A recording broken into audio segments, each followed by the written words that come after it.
నమస్కారం. మీరు చూస్తుంది ఐ డ్రీమ్. నేను మీ కీర్తి.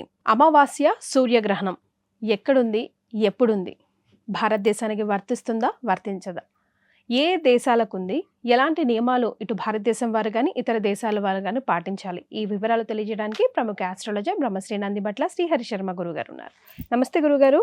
వాగర్థావివ సంపృక్తౌ వాగర్థ ప్రతిపత్తయే జగతః పితరౌ వందే పార్వతీ పరమేశ్వరౌ ఆదిత్యాయ చ సోమాయ మంగళాయ బుధాయ చ గురుశుక్ర శనిభ్యశ్చ రాహవే కేతవే నమః.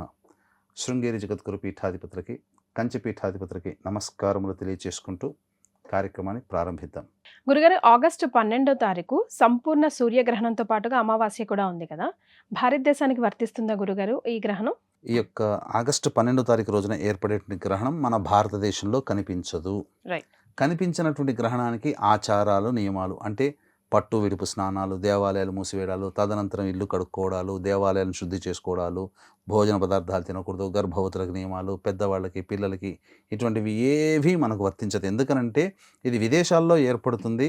పైగా మన భారతదేశ కాలమానానికి గనక సమయం అన్వయించుకుంటే రాత్రి 9:46 నుంచి మధ్యరాత్రి 1:26 వరకు సుదీర్ఘంగా సాగేటువంటి కాలం మన భారతదేశంలో ఈ సమయంలో మనకు కనిపిస్తుంది. విదేశాల్లో మాత్రం ఉదయం పూట ఈ సూర్యగ్రహణ ప్రభావం అనేటువంటిది ఉంటుందని చెప్పవచ్చమ్మా. సో మరి ఏ దేశాలకి వర్తిస్తుంది గురుగారు సంపూర్ణ సూర్యగ్రహణం? ప్రధానంగా ఈ యొక్క సంపూర్ణ సూర్యగ్రహణ ప్రభావము యూకే, బ్రిటన్ సంబంధించి, అలాగే స్పెయిన్, తర్వాత మొరాకో, ఆస్ట్రియా, రష్యా, ఉక్రెయిన్లో సంపూర్ణ సూర్యగ్రహణం, తర్వాత పాక్షికముగా సూర్యగ్రహణం ఉంటుంది నార్త్ అమెరికా, కెనడాలో ఈ యొక్క సూర్యగ్రహణ ప్రభావం కనిపిస్తుంది. అయితే ఈ యొక్క గ్రహణ ప్రభావం వలన చాలామంది అనుకునేటువంటిది ఏంటంటే ఆకాశంలో సూర్యుడు చంద్రుడు ఉదయం అస్తమించడం ఎలా ఉందో గ్రహణంలో కూడా అలాగే ఉంటాయి, పెద్ద ఏమీ మార్పులు ఉండవు, దీనికి అనవసరంగా ఈ ఇండియన్స్ బ్యాడ్ ఇండియన్స్ మూఢ నమ్మకాలు ఆపాదించి దీన్ని హైలైట్ చేసి చెప్తారు అని అంటారు. కానీ వాస్తవానికి మన భారత హిందూ ధర్మంలో మహర్షులు ఎంతో గొప్పగా సైన్స్ రీసెర్చ్ చేసి గ్రహణానికి ప్రకృతి విపత్తులకి సంబంధాలు ఉన్నాయి, అలాగే ప్రపంచవ్యాప్తంగా జరిగే దుస్సంఘటనలకి సూచించే విధంగా ఈ గ్రహణాలు ఉంటాయని చెప్పేసి మనకు చెప్పడం జరిగింది. అందుకని మీరు గమనించుకున్నట్లయితే స్పెయిన్లో ఏర్పడుతుంది, అలాగే ఈ సంబంధించినటువంటి మొరాకోలో కూడా ఈ గ్రహణం కనిపిస్తుంది. కాబట్టే మొరాకో గవర్నమెంట్ సుప్రీంకోర్టు జడ్జిమెంట్ ఇవ్వడము, బాగా కరుడుగట్టిన నేరస్తుని ఒక్కసారి వదిలిపెట్టడం, స్పెయిన్లో ఆకస్మికంగా 60,000 మంది చొరబడ్డారు. మరి ఇది గ్రహణానికి కొద్ది రోజుల ముందు ఎందుకు జరగాలి? ఎప్పుడో జరగాలి కదా. మరి తీర్పు ఇప్పుడే రావడము, 60,000 మంది మొత్తం మాస్ అటాక్ అనేటువంటిది గ్రహణానికి ముందుకు ఎందుకు జరగాలి? లింక్ ఉంటుంది. దాదాపు అందరూ వెళ్ళిపోయారు, 30,000 మంది వెళ్ళిపోయారు, ఇంకా 30,000 మంది అక్కడే తిష్ట వేసుకున్నారు కదా. ఆ స్పెయిన్ దేశంలో మొత్తం వినాశనమే కదా ఈ అక్రమ చొరబాట్ల వల్ల, నష్టం ఇది. అంతేకాకుండా ప్రకృతి విపత్తులు అనేటువంటివి ఖచ్చితంగా జరగబోతాయమ్మా. భూకంపాలు కానీ, అగ్నిపర్వతాలు బ్రద్దలవడం కానీ, సునామీ హెచ్చరికలు కానీ, తీవ్రవాద దుశ్చర్యలు కానీ, లేకపోతే ఇంకా చెప్పాలి అని అంటే అనేక విధాలుగా ఒకే రోజున ఎక్కువ సంఖ్యలో మరణాలు సంభవించడం కానీ జరుగుతాయి. అలాగే వాయు ప్రమాదాలు, విమాన ప్రమాదాలు, రైలు ప్రమాదాలు కూడా జరుగుతాయి. దీనికేమి మన భారతదేశంలో కనిపించినంత మాత్రాన భారతదేశం ఏమీ తీసిపోదు, ఖచ్చితంగా ఉంటుంది. ఎందుకంటే మన భారతదేశానికి వృషభ లగ్నంలో స్వతంత్రం వస్తే తృతీయమైనటువంటి ఈ యొక్క కర్కాటక రాశిలో ఏర్పడుతున్నటువంటి కారణం చేత ఇరుగు పొరుగు దేశాలతో సంబంధ బాంధవ్యాలు దెబ్బతింటాయి, తీవ్రవాద హెచ్చరికలు బాగా ఎక్కువగా అవుతాయి. ముఖ్యంగా బీజేపీ గవర్నమెంట్కి ఈ యొక్క ఆగస్టు, సెప్టెంబరు, అక్టోబర్ వరకు కూడా విషమ పరీక్షలు ఎదుర్కోవాల్సిన పరిస్థితి వస్తుంది. పైగా మోడీ జాతకం ప్రకారము సెప్టెంబర్ 4వ తారీఖు వరకు కూడా అనుకూలంగా లేదు. కాబట్టి ఏదైనా కానీ పెద్ద ఎత్తున మాస్ హెసిటేషన్ అనేటువంటిది కూడా ఏర్పడే అవకాశం ఉంటుంది. ఒక ముఖ్యమంత్రి లేదా ప్రధానమైనటువంటి మంత్రివర్గంలో ఉన్న వ్యక్తి కావచ్చు, లేదా ఉన్నతమైనటువంటి పదవి ఉన్నటువంటి వ్యక్తులు కావచ్చు, వాళ్ళు చేసినటువంటి పనుల వల్ల లేదా వాళ్ళు మాట్లాడినటువంటి మాటల వల్ల ప్రజల్లో ఎక్కువగా ఆగ్రహ జ్వాలలు చెలరేగి మళ్ళీ ఈ యొక్క సంబంధించినటువంటి ఈ కాక్రోచ్ పార్టీ వాళ్ళు చేశారు కదా, అట్లాంటి తీవ్ర నిరసనలు కూడా మళ్ళీ భవిష్యత్తులో మన భారతదేశంలో వచ్చే 2-3 నెలల్లో ఏర్పడేటువంటి అవకాశాలు కూడా ఉన్నాయమ్మా. అంతేకాకుండా చుట్టుపక్కల పాకిస్తాన్ మరియు చైనా దేశాలన్నీ కూడాను మనల్ని అలర్ట్ చేసేసాయి. తీవ్రవాదంగా దాదాపుగా యుద్ధం వచ్చేంతగా సంఘటనలు కూడా చోటు చేసుకుంటాయని చెప్పడంలో ఏమాత్రం సందేహం లేదు. అలాగే ఈ రాజకీయ అనిశ్చితి అనేటువంటిది కూడా ఉంటుంది. బాగా చెప్పాలి అంటే ఈ యొక్క మోడీ ప్రభుత్వానికి ఈ 3 నెలలు మాత్రం నల్లేరు మీద నడకని మాత్రం చెప్పలేమమ్మా. చాలా గట్టిగా, చాలా ఎంతో ఓర్పుతో, చాకచక్యముతో, తెలివితేటలతో ఈ 3 నెలలు కేంద్రంలో సమయాన్ని నెట్టుకు రావాల్సినటువంటి పరిస్థితి ఆ యొక్క బీజేపీ పెద్దల్లో ఏర్పడుతుంది. కాబట్టి ఏదైనప్పటికీ కూడాను ప్రజల్లో వ్యతిరేకత అనేటువంటిది ఎక్కువ మొత్తము బీజేపీ ప్రభుత్వం ఎదుర్కొనేటువంటి అవకాశం కూడా ఉందని చెప్పవచ్చమ్మా. గురుగారు, మరి ఏ రాశుల మీద ఈ ప్రభావం కనబడబోతోంది గ్రహణానికి సంబంధించి? ప్రధానంగా ఈ యొక్క కర్కాటక రాశి ఆశ్లేష నక్షత్రంలో ఏర్పడుతున్నటువంటి గ్రహణ ప్రభావము ప్రధానంగా మేష, మిథున, కర్కాటక, సింహ, తుల, వృశ్చిక, ధనస్సు, మకర, మీన రాశుల్లో జన్మించినటువంటి వారికి ఈ గ్రహణ ప్రభావం అనేటువంటిది ఉంటుంది. అంటే ఈ గ్రహణ ప్రభావం వల్ల ఎవరు కూడా ప్యానిక్ అవ్వాల్సిన భయం లేదు, భయపడాల్సినటువంటి అవసరం కూడా లేదు. ఎందుకంటే ప్రపంచవ్యాప్తంగా ఈ చెప్పినటువంటి రాశుల్లో జన్మించినటువంటి వారికి మాత్రము కాస్త ఇబ్బందికర పరిస్థితులు ఎదురవుతాయి. ఉదాహరణకి ఏదైనా వ్యాపారం కానీ, ఉద్యోగం కానీ, ఏదైనా కానీ చేస్తున్నారు, ఒక 50 రూపాయలు నష్టపోవాలని మనకు రాసిపెట్టి ఉంటే 100 రూపాయలు నష్టపోయే అవకాశం ఉంటుంది, లేదా 70 రూపాయలు. అట్లా చిన్న దెబ్బ తగిలే అవకాశం ఈ 3 నెలల్లో ఉంటే, ఈ 3 నెలల్లో ఈ గ్రహణ ప్రభావంలో చెప్పినటువంటి రాశుల వారికి కొద్దిగా ఎక్కువ పెద్ద మొత్తంలో ఎఫెక్ట్ పడుతుంది. ఒకరి చేత మాట పడాల్సి వస్తే 10 మంది చేత మాట పడాల్సినట్లు వస్తుంది. మనకు ఈ 3 నెలల్లో ఏదో 1-2 సార్లు ఉద్యోగంలో ఇబ్బందులు అనేటువంటి ఉంటే తరచూ ఉద్యోగంలో ఇబ్బందులు అనేటువంటి ఎదుర్కొనే అవకాశం ఉంటుంది ఈ చెప్పినటువంటి రాశుల్లో జన్మించినటువంటి వాళ్ళు. కాబట్టి ఈ రాశుల్లో జన్మించినటువంటి వాళ్ళు కాస్త పరిహారాలు అనేటువంటి పాటించుకుంటే చాలా మంచిది. దీన్ని దృష్టిలో పెట్టుకుని మన పీఠం ఆధ్వర్యంలో కుక్కి సుబ్రహ్మణ్య క్షేత్రంలో ఈ మేష, మిథున, కర్కాటక, సింహ, తుల, వృశ్చిక, ధనస్సు, మకర, మీన రాశుల్లో జన్మించిన వారికి గ్రహణ దోష నివారణ పూజల హోమాలు, అలాగే ఎలాగో సర్పక్షేత్రంలో వెళ్తున్నాం కాబట్టి కుజగ్రహ ప్రభావం వలన విద్యా సమస్యలు, దాంపత్య సమస్యలు, వివాహ సమస్యలు, సంతాన సమస్యలు, అనారోగ్య సమస్యలు, మరియు సొంత ఇంటి కల నెరవేరకపోవడము, కోర్టు సమస్యలు, శత్రు సమస్యలు, కాలసర్పదోషము ఇలాంటివి, అలాగే సర్పదోషములు, రాహుకేతు దోషాలన్నీ కూడాను ఏర్పడతాయి. కాబట్టి ఈ చెప్పిన దోష నివారణకి పూజలు హోమాలతో పాటుగా శని ప్రస్తుతం వక్రీకరించి 12 రాశుల వారికి అనుకూలంగా లేని కారణం చేత ఈ యొక్క శని దోష నివారణ పూజలు కూడా జరిపించి పూజ చేసిన కరుంగలి మాల ఇవ్వడం జరుగుతుంది. అవకాశం ఉన్నటువంటి వాళ్ళు 12వ తారీఖు రాత్రి 8 గంటల లోపల స్క్రీన్పై కనిపిస్తున్న నెంబర్కి కాంటాక్ట్ చేసి గోత్రనామాదులు నమోదు చేసుకోవచ్చు. అలాగే ప్రధానంగా గమనించుకున్నట్లయితే మేషరాశి వారికి సంబంధించి చతుర్థ క్షేత్రంలో గ్రహణం ఏర్పడుతున్నటువంటి కారణం చేత వాహన ప్రమాదంలో జరిగే అవకాశం ఉంటుంది. తల్లిగారి ఆరోగ్యం పట్ల శ్రద్ధ వహించాలి. అలాగే ఇంట్లో మరమ్మతులకు ఎక్కువగా ఖర్చులు ఆకస్మికంగా ఎక్కువగా అవుతాయి. అంతేకాకుండా ప్రధానంగా ఇల్లు మారాల్సినటువంటి పరిస్థితి ఏర్పడుతుంది. ఏదైనా ఫిక్స్డ్ అసెట్ అనేటువంటిది మనం కోల్పోవాల్సినటువంటి పరిస్థితి, అనగా వాహనం కావచ్చు, ఏదైనా ఆస్తి కావచ్చు, ఏదైనా కానీ కోల్పోయే అవకాశం ఉంటుంది. మనశ్శాంతి అనేటువంటిది ఉండదమ్మా. ఇక వృషభ రాశి వారికి మాత్రం చాలా అనుకూలంగా ఉండబోతుంది. సంఘంలో పేరు ప్రతిష్టలు పొందిన వ్యక్తుల యొక్క పరిచయ ప్రభావం ఉండడం, అనుకున్నటువంటి పనులన్నీ కూడాను అందరి సహాయ సహకారాలతో చక్కగా పూర్తి చేసుకోవడం అనేటువంటి జరుగుతుంది. రాని బాకీలు వసూలవుతాయి. ధనాదాయం కూడా చాలా చక్కగా ఉంటుందని చెప్పవచ్చు. ఇక సోదర సోదరీమణులతో అనుబంధాలు బాగా పెరుగుతాయి. కొత్త వాళ్ళు పరిచయం అవుతారు. జీవితం అభివృద్ధి ఉంటుంది. ఇంకా 3 నెలల వరకు ఆనందంగా జీవిస్తారని చెప్పవచ్చు. ఇక మిథున రాశిలో జన్మించినటువంటి వారికి కుటుంబ స్థానంలోనే ఏర్పడుతున్నటువంటి కారణం చేత కుటుంబ సభ్యుల మధ్య అవగాహన లోపం అనేటువంటిది ఉంటుంది. తద్వారా వాగ్వివాదాలు జరుగుతాయి. అంతేకాకుండా మనస్సు ప్రశాంతంగా ఉండదు. కంటికి సంబంధించినటువంటి ఇబ్బందులు అనేటువంటి ఎదురయ్యే అవకాశాలు ఉంటాయి. అలాగే ధనము బాగా నష్టపోయేటువంటి అవకాశం ఉంటుంది. అలాగే మానసికమైనటువంటి ఆందోళన అధికంగా ఉంటుంది.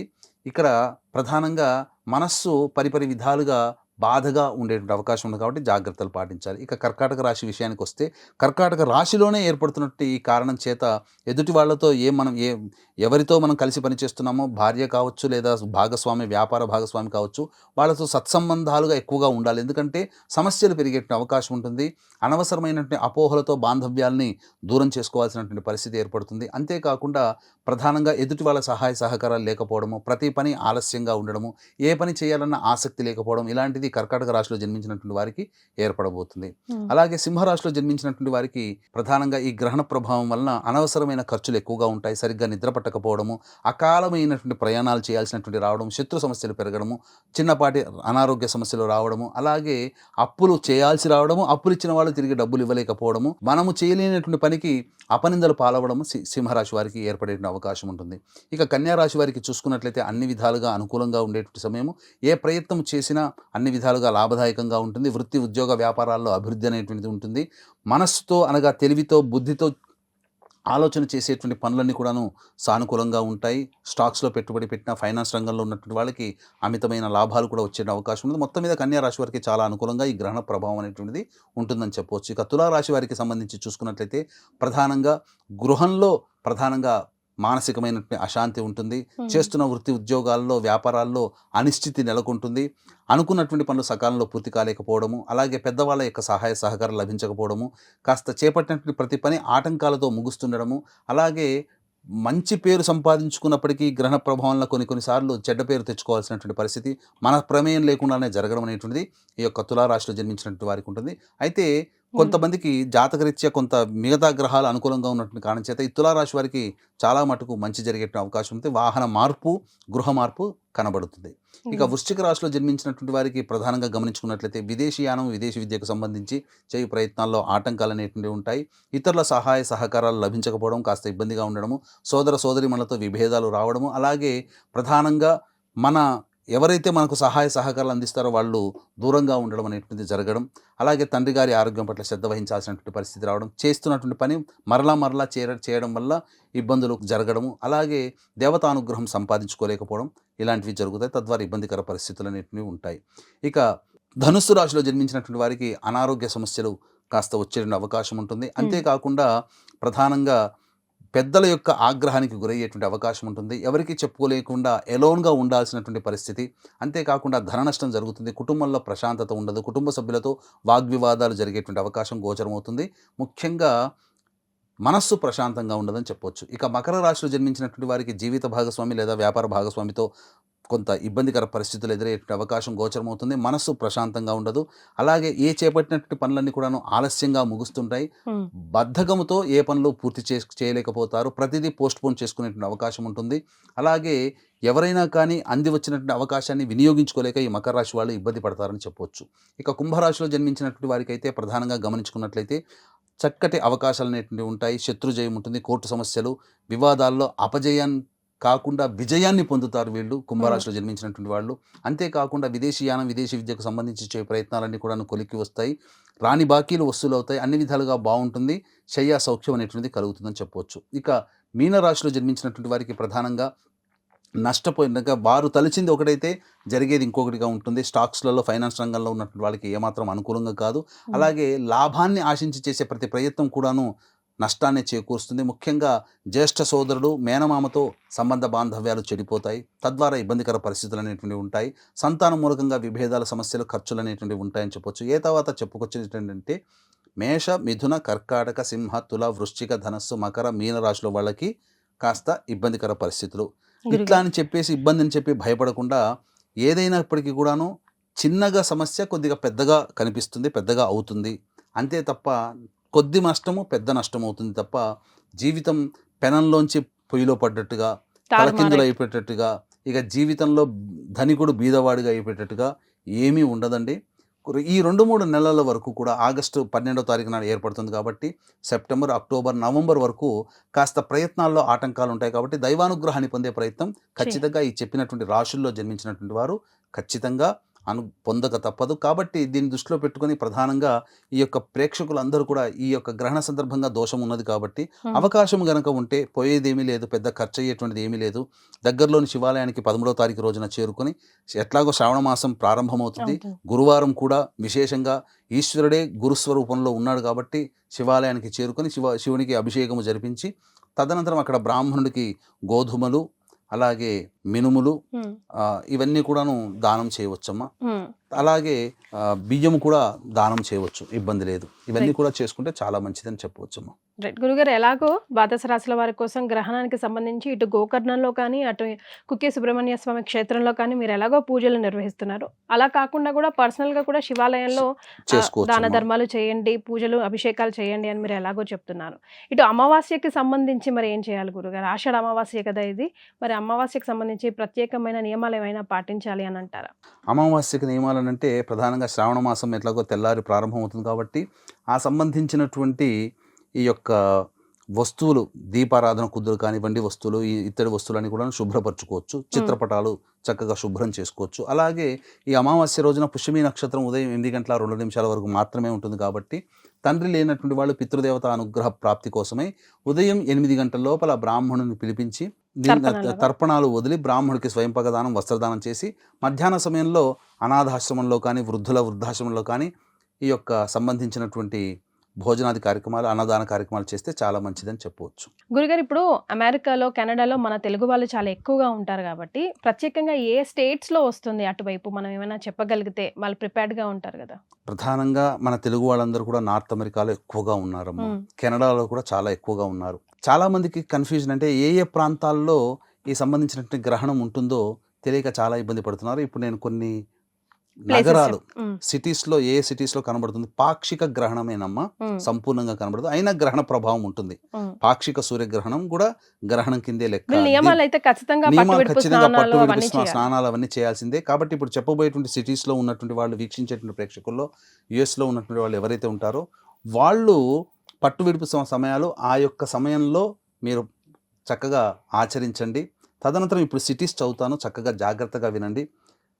అలాగే వీక్షించేటువంటి ప్రేక్షకులకు కూడా గమనించాల్సినటువంటిది, ఈ యొక్క గ్రహణ సందర్భంగా మేష, మిథున, కర్కాటక, సింహ, తుల, వృశ్చిక, ధనస్సు, మకర, మీన రాశిలో జన్మించిన వారికి ఈ యొక్క గ్రహణ దోష నివారణార్థమై కుక్కి సుబ్రహ్మణ్య క్షేత్రంలో 12వ తారీఖు రాత్రి 8 గంటలకి ఈ గ్రహణ దోష నివారణ పూజల హోమాలతో పాటు ఆశ్లేష బలి, కాలసర్పదోష నివారణ, సర్పశాంతి, అలాగే కుజదోష నివారణ, రాహుకేతు దోష నివారణ, వివాహ సమస్యలు, దాంపత్య సమస్యలు, అనారోగ్య సమస్యలు, సొంత ఇంటి కళ నెరవేరడం కోసం, శత్రు సమస్యలు, ఇలాంటి అనేక రకాలైనటువంటి సంతాన సమస్యల నివారణకి పూజా హోమాది కార్యక్రమాలు, శనిదోష నివారణ పూజల హోమాలు జరిపించి పూజ చేసిన మాల ఇవ్వడం జరుగుతుంది. అవకాశం ఉన్నటువంటి వాళ్ళు స్క్రీన్పై కనిపిస్తున్న నెంబర్కి 12వ తారీఖు రాత్రి 8 గంటల లోపల నమోదు చేసుకోవచ్చు. అలాగే ఈ ఆశ్లేష బలి, సర్పశాంతి, కాలసర్పదోష నివారణకి అంత దూరం నుంచి, వేరే ప్రాంతం నుంచి ఇక్కడ దాకా రాలేరు కాబట్టి బ్రాహ్మణుణ్ణి కర్తగా పెట్టి ఈ కార్యక్రమాలు మీ తరపున చేయించడం జరుగుతుంది. అవకాశం ఉన్నటువంటి వాళ్ళు ఈ కార్యక్రమాన్ని కూడా మీరు స్వయంగా చేసుకోవచ్చు. ఈ కార్యక్రమం జరిగిందంతా కూడాను మీకు వీడియో రూపంలో పంపించడం జరుగుతుంది. ఇప్పుడు నేను సిటీస్ చదువుతాను. ఈ సిటీస్లో మాత్రమే ఈ గ్రహణ ప్రభావం అనేటువంటిది ఉంటుంది, గమనించండి. యాంకరేజ్ అలస్కా, బ్యాంగోర్, మయానో, అలాగే బోస్టన్, అలాగే డెట్రాయిట్, మిచిగాన్ మరియు Alaska, New York city, Philadelphia, Portland, Washington DC మరియు అల్గేరియా, Barcelona Spain, Berlin, Morocco, ఐర్లాండ్లోని Dublin, కెనడాలో ఎడ్మంటన్ మరియు కెనడాలోనే హాలిఫాక్స్, అలాగే పోర్చుగల్లో లిస్బన్, ఇటలీలో మిలాన్, కెనడాలో మాంట్రియల్, కెనడాలో సెయింట్ జాన్స్ మరియు Saint Petersburg, కెనడాలోనే Toronto, Tunisia, ఆస్ట్రియాలో Vienna మరియు కెనడాలో విన్నిపెగ్. ఈ యొక్క ప్రాంతాలలో పాక్షిక సూర్యగ్రహణ ప్రభావం ఉంటుంది కాబట్టి మీరు ఆ యొక్క గూగుల్లో సెర్చ్ చేసుకుని ఏ టైంకి అక్కడ ఉంటుందో ఆ సమయానికి పట్టు విడుపు స్నానం అనేటువంటిది చేయాలి. ఇంట్లో ప్రతి పదార్థంలో గరికపోచ పెట్టాలి లేదా దర్భపోచ పెట్టాలి. గర్భవతులు ఆ యొక్క సమయంలో హ్యాపీగా నిద్రపోవచ్చు, బిగస్ కూర్చోాల్సిన పని లేదు. వృద్ధులకి, పిల్లలకి ఆహార నియమాలు పాటించాల్సిన అవసరం లేదు. కానీ ఆ సమయంలో పెద్దవాళ్ళు ఎటువంటి ఆహారం తీసుకోకూడదు. తదనంతరం దేవాలయం అంతా ఆ సమయంలో మూసి ఉంచుతారు కాబట్టి ఆ సమయంలో ఇష్టదేవత ఆరాధన చేసుకోండి, చాలా మంచిదని చెప్పవచ్చు. గురుగారు, మరి స్పెషల్గా గ్రహణం సమయంలో ఆ దేశాల వారు ఎలాంటి దాన ధర్మాలు చేస్తే బాగుంటుందంటారండి? ప్రధానంగా ఇప్పుడు చెప్పినటువంటి ప్రాంతంలో ఉన్నటువంటి వాళ్ళు దగ్గరలోని దేవాలయానికి చేరుకొని, యుఎస్ఏ, కెనడాలో ఉంటారు కాబట్టి దగ్గరలోని దేవాలయానికి చేరుకొని గోధుమలు, బియ్యము, ఉలువలు, ఈ 3 ఎర్రటి వస్త్రము, తెలుపు వస్త్రము బ్రాహ్మడికి దానం చేసి, వారికి స్వయంపాక దానానికి సంబంధించి చేసి, వీలైతే ఆ దేవాలయంలో శివాభిషేకం జరిపించుకోండి. ఇవి చేసినట్లయితే చాలా మంచిది. అలాగే సూర్యబింబము మరియు సర్పబింబము కూడా అవకాశం ఉంటే దానం చేస్తే ఇంకా మంచిది. ఇవేవి చేసుకోలేకపోతే ఎలాగో కుక్కి సుబ్రహ్మణ్య క్షేత్రంలో ఈ గ్రహణ దోష నివారణ పూజలు, ఆశ్లేష బలి, సర్పశాంతి, కాలసర్పశాంతి ఇవన్నీ చేస్తున్నాం కాబట్టి ఇవి చేసుకోవచ్చు. ఆశ్లేష బలి, కాలసర్పదోష నివారణకి మాత్రం బ్రాహ్మణుని కర్తగా పెట్టి చేయించడం జరుగుతుందమ్మా. సో గ్రహణం ఏ దేశాల్లో ఉంది, ఆ దేశాల్లోని ఏ స్టేట్స్లో ఉంది, ఎలాంటి నియమాలు పాటించాలి గురుగారు కులంకుశంగా చెప్పారు. మీరు స్వయంగా చేసుకునే రెమెడీస్ లేదా గురుగారి ఆధ్వర్యంలో చేసుకోవాల్సినవి కూడా ఈ వీడియో ద్వారా తెలియజేశారు. అవన్నీ పాటించండి, మనకే మంచి జరుగుతుంది. ధన్యవాదాలు గురుగారు. సర్వం శ్రీ ఉమామహేశ్వర పరబ్రహ్మార్పణమస్తు.